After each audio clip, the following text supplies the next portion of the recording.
mesmo, né? Acho que também... É que não era difícil, Duda. Tava tudo lá. Tinha um governo em crise, você tinha crise econômica, você tinha escândalo de corrupção e tínhamos todos nós na imprensa não mainstream apontando aquilo. Então, assim, eles foram vendo a internet e tal, peraí, vou ficar do lado desse pessoal aqui. Sim, e havia um cansaço com o PT, havia um cansaço com o PSDB também, que eram os políticos que tinham comandado o Brasil até então, né? E aí havia também uma demanda por um outsider, né? Essa rejeição aos políticos nacionais também, as pessoas estavam querendo alguém de fora. E ainda que Ele tampouco é. Então, exatamente, quer dizer, apesar dele estar no Congresso já há muito tempo, ele conseguiu se mostrar como se fosse um cara que caiu do espaço ali e aí conseguiu. Exatamente. Mas aí eu fiz toda uma reflexão histórica e estava voltando talvez para o ponto do Tarcísio, né? Pois é. Então você tem uma questão de identidade que o Duda apontou, que eu acho assim, é muito importante para se compreender esses fenômenos, essas bolhas atualmente. E para compreender até pessoas próximas, né? Familiares. Quem é que não tem assim, um familiar mais fanático? Certamente aqui no chat tem vários aí. Ativistas. Tá tranquilo, chat. São os ativistas. Porque são pessoas... Eles brigam entre eles, né? Isso, eles brigam. Porque, em geral, o que acontece? O sujeito, às vezes, é ativista e não sabe. É porque ele é intoxicado de propaganda. Só que ele não sabe que é propaganda. Ele acha que ele está vendo a descrição da realidade. Só que ele está vendo retórica. Ele fica no WhatsApp recebendo discurso, narrativa da militância organizada por aquele grupo político. Então, aquela narrativa, aquelas imagens, aquelas manchetes que ele recebe, omitem uma série de elementos. Nós estamos lá todo dia mostrando todos os elementos. Esse. Aqui omite tudo. Você vê o vídeo do Eduardo Bolsonaro, nós comentamos no programa de hoje, omite um monte de elementos, que são as atitudes realmente comprometedoras do Jair Bolsonaro, que levaram ao processo. Tudo isso é omitido. É como se fosse uma perseguição absolutamente do nada. Então, assim, a gente precisa apontar esses elementos faltantes. Então, a pessoa, quando ela... Estou falando da pessoa que é abduzida para aquela bolha, que ela não é militar, ela não está recebendo dinheiro e tal, é a massa de manobra, propriamente dita. Essa pessoa, ela fica absolutamente encantada com aquelas palavras de efeito, com aqueles gritos de guerra, com aqueles símbolos. Pátria, Deus, pátria, família, de um lado...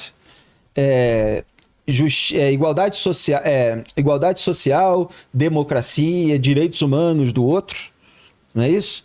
É justiça social, né? Justiça social, igualdade, direitos humanos, democracia no campo da esquerda, Deus, pátria, família. Até o conceito de direita, esquerda, muitas pessoas não têm a menor ideia do que seja, de que seja um ideário, de que tenha ideias associadas historicamente a esses grupos. A pessoa acha que direita é o Bolsonaro. Entende? A esquerda é o Lula. Ela não consegue dissociar, porque nós que estudamos a direita em vários países, em várias épocas, etc., nós sabemos, isso que o Bolsonaro está fazendo não tem nada a ver com direita.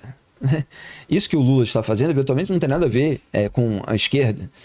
Mas essas pessoas não, porque para elas é algo de carne e osso. E até o déficit educacional no Brasil agrava isso, porque muita gente não tem a capacidade de abstração, de você pensar em categorias e você contrastar com pessoas. Elas só conseguem pensar em pessoas.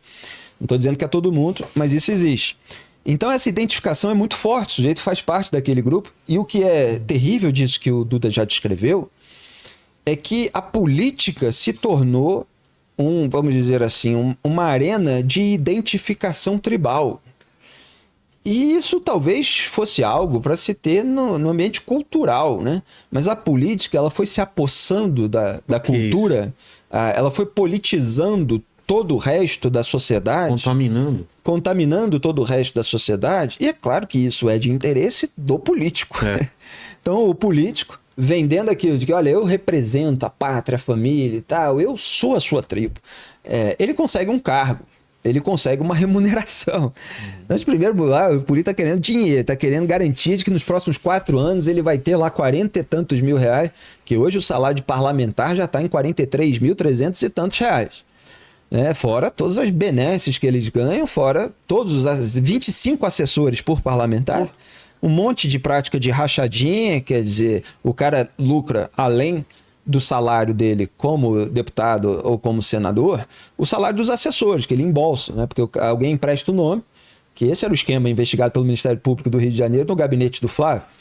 Então o sujeito empresta o nome, ele ganha um cala-boca ali de R$500, R$1.000, etc. Todo o resto do salário, e tem salário de 10, 13, 15 mil reais de assessor. Você conta aí 10 assessores, 15 assessores, 20 assessores, 10 mil, 15 mil cada um. O sujeito ganha centenas de milhares de reais por mês durante anos. Entende? Então os políticos, muitos deles, eles querem primeiro essa mamata. E eles estão dispostos a vender aí retórica, propaganda. E com a internet e com essa possibilidade de você lotar em gabinete o sujeito que fabrica a propaganda para você, você dá uma remuneração com dinheiro público.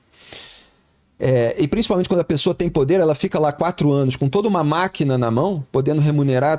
Você ganha em propaganda. A sua máquina de propaganda na sociedade cresce muito. E as pessoas, elas ficam com aquilo que eu chamo, e eu faço questão de frisar isso, já vou passar a palavra para não me estender, que é o déficit de realidade. Então, assim, se você é um cara normal, que, enfim, lê jornalismo de verdade e tal, ou que não se liga muito na política, etc. Se você foi enganado por uma informação, chega aqui e eu falo, Vilela, não foi assim, olha, foi assim assado, na verdade e tal, eu te mostro o documento, aí você vai ver, a manchete que eu vi, então, estava equivocada, ou era tendenciosa, porque aqui eu tô vendo o documento que você está me mostrando. Mas quando o sujeito passa 1 ano, 2 anos, 3 anos, ouvindo o mesmo veículo, que é alinhado, que ele só ouve porque dá o viés de confirmação a ele fica com um déficit de informação muito grande. Então, quando ele se depara com o Duda Teixeira, com o Felipe Moura Brasil, com o Antagonista, com a Cruzoé, ou com qualquer jornalista que trata do mundo real, que é o mundo das atitudes, não do discurso, ele toma um susto, assim. E às vezes esse susto é manifestado na hostilidade. O sujeito hostiliza você. Porque como assim você está falando do representante de Deus, Pátria e Família? Como assim você está falando do representante de igualdade, justiça social, direitos humanos, democracia? É que isso é só discurso.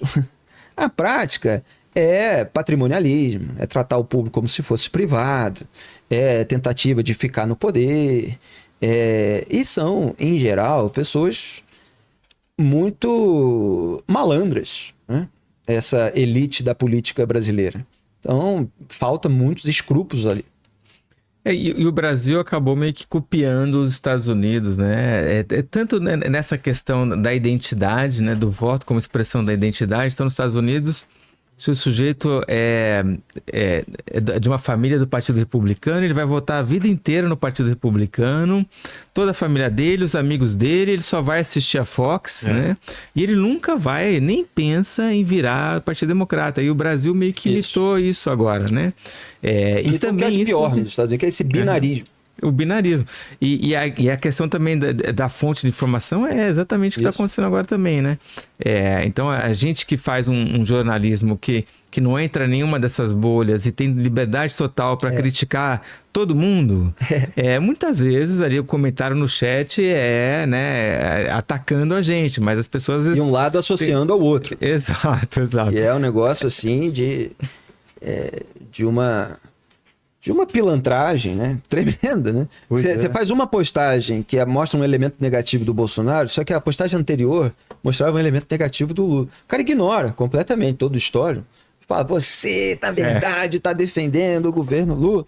Aí você faz um monte de postagens críticas a ministro do Supremo Tribunal. Você não fala do STF. Cara, a revista foi censurada pelo STF. Fora as coisas que a gente não pode falar em público, né? São histórias do mercado da comunicação. Então tem diversos veículos, você tem patrulha. Chega um momento que vem uma ordem de cima que você não pode entrar naquele assunto. E, assim, as pessoas que acompanham o meu trabalho, por mais que não dê para falar tudo, elas sabem que eu nunca me submeti. Então, a partir do momento que uma empresa se alinha a um determinado lado, ou ela protege determinada autoridade de modo a não permitir que você dê uma informação importante, relevante, que já saiu nos jornais, não é você nem, às vezes, não é nem você que descobriu a informação, às vezes às vezes não. Aí eu prefiro sair para ir para um veículo onde eu possa falar, né? Então a gente é alvo de todos os lados possíveis, né? Mas é isso que deveria fazer as pessoas falarem, bom, então vou acompanhar esses caras, né? Porque eles estão aí sendo atacados.